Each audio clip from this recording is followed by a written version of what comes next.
Ito na sila, pauwi na kami mga kabagis. Ito yung mga biig ko, napaka liit. Maliit yung mga biik dahil sa tawag nito, lumabas ito sa kanilang nanay nang wala sa panahon, so ganyan sila kaliit. Pero sabi ko nga, babawi din yan sa laki sa pagkapakain nila.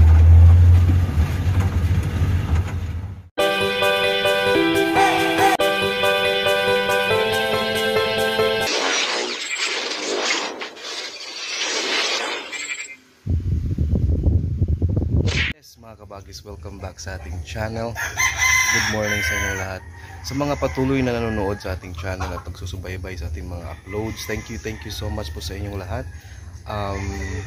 As of the moment po, natuwa ako kasi nung nag-stop ako ng upload regarding sa topic ni Mang Husin, talagang nag-subside yung ating mga views, watch hour. Pero ngayon, bumalik na sa dati, kaya thank you so much po sa inyong panonood. And again, ngayong umaga, meron na naman tayong video regarding sa nakuha nating mga biik. Yan sila. Saan na ba sila? Eto sila mga kabagis. So just keep on watching. Eto na pala sila mga kabagis, yung ating mga biik. Yan, ang liksi.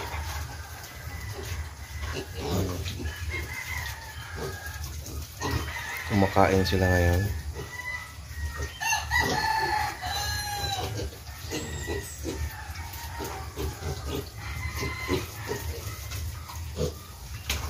Yan, 13 yan sila dito, tapos dalawa doon sa kabila.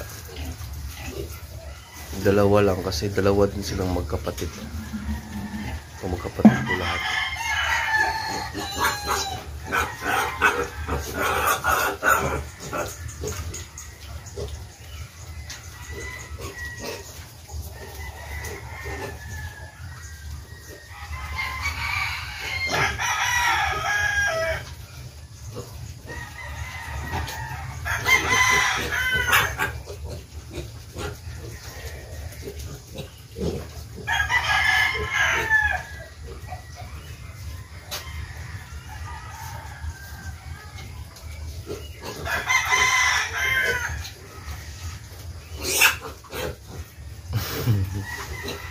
Napakaliksiyo itong brown na durok.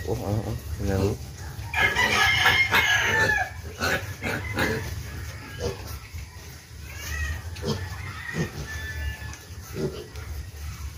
So tingnan niyo mga kabagis na ito napakaliit ng mga biig, pero ganoon pa rin yung presyuhan na binibigay nila dahil alam nila na marami naghahanap ng baboy ng biik. Kaunahan talaga yung bili.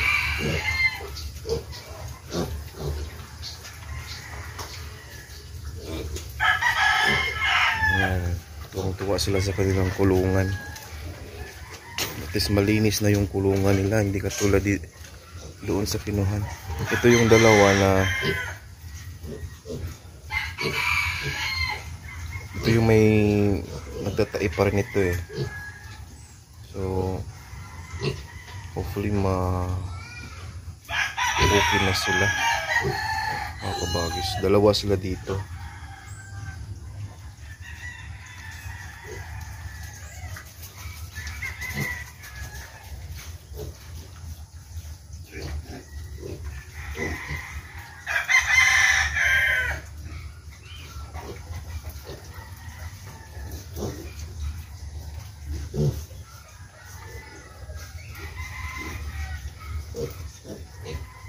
Babae man yung brown na durok, but feel yung lalaki siya.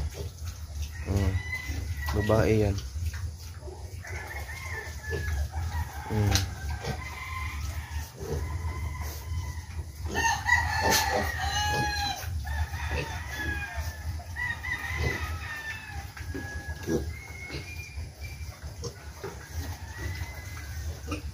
Ganda ng ano natin mga kabagas. Maganda, bagong flooring kasi yung kulungan. Iba yung kulay sa kanyang bubong, sa kanyang pader sa compared sa flooring.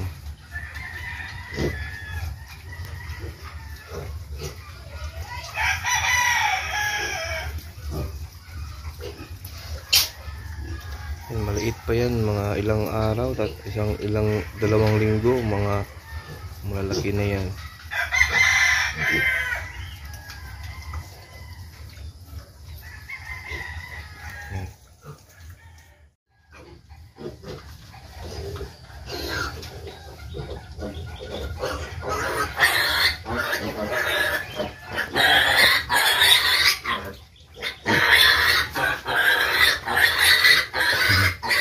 Kawawa yung mga maliliit, bulihin ng mga malalaki.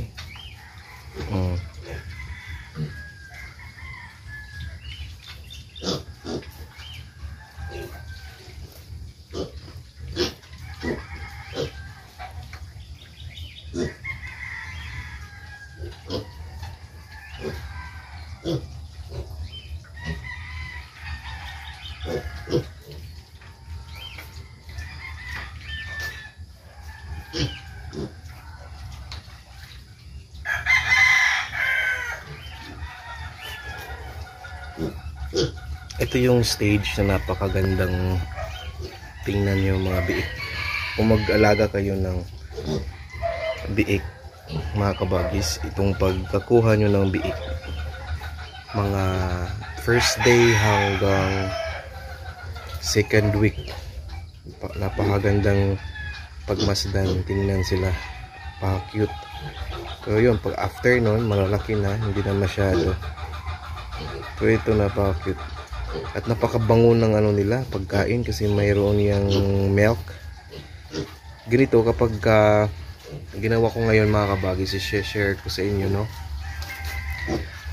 Dahil ito, kumbaga matatawag natin itong mga bansot na biik ito kasi hindi sila ganun kalaki, unlike before yung nakuha ko na malaki talaga. So ang gagawin ko, instead na automatic ko silang starter, bumili muna ako ng isang sakong pre-starter.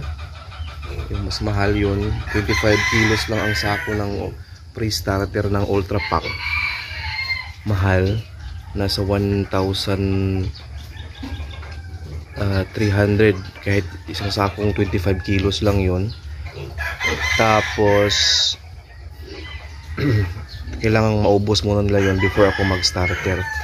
Aside from that, meron din yung mas mahal pa na kilo-kilo lang na naka-sachet siya, naka-plastic, na Ultra Pack pa rin na mayroong milk.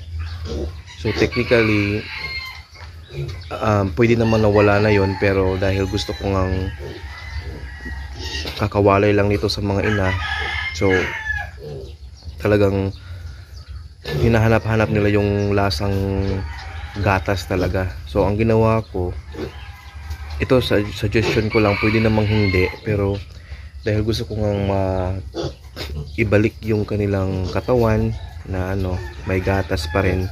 So yung pre-starter na sako, hinaluan ko yun or kinumbine ko nung 4 na sachet noong gatas talaga na feeds. Itong pre-starter may gatas naman din yan, pero hindi ganun karami doon sa sachet na feeds na gatas. Yung 4 na sachet, hinalo ko doon sa sako.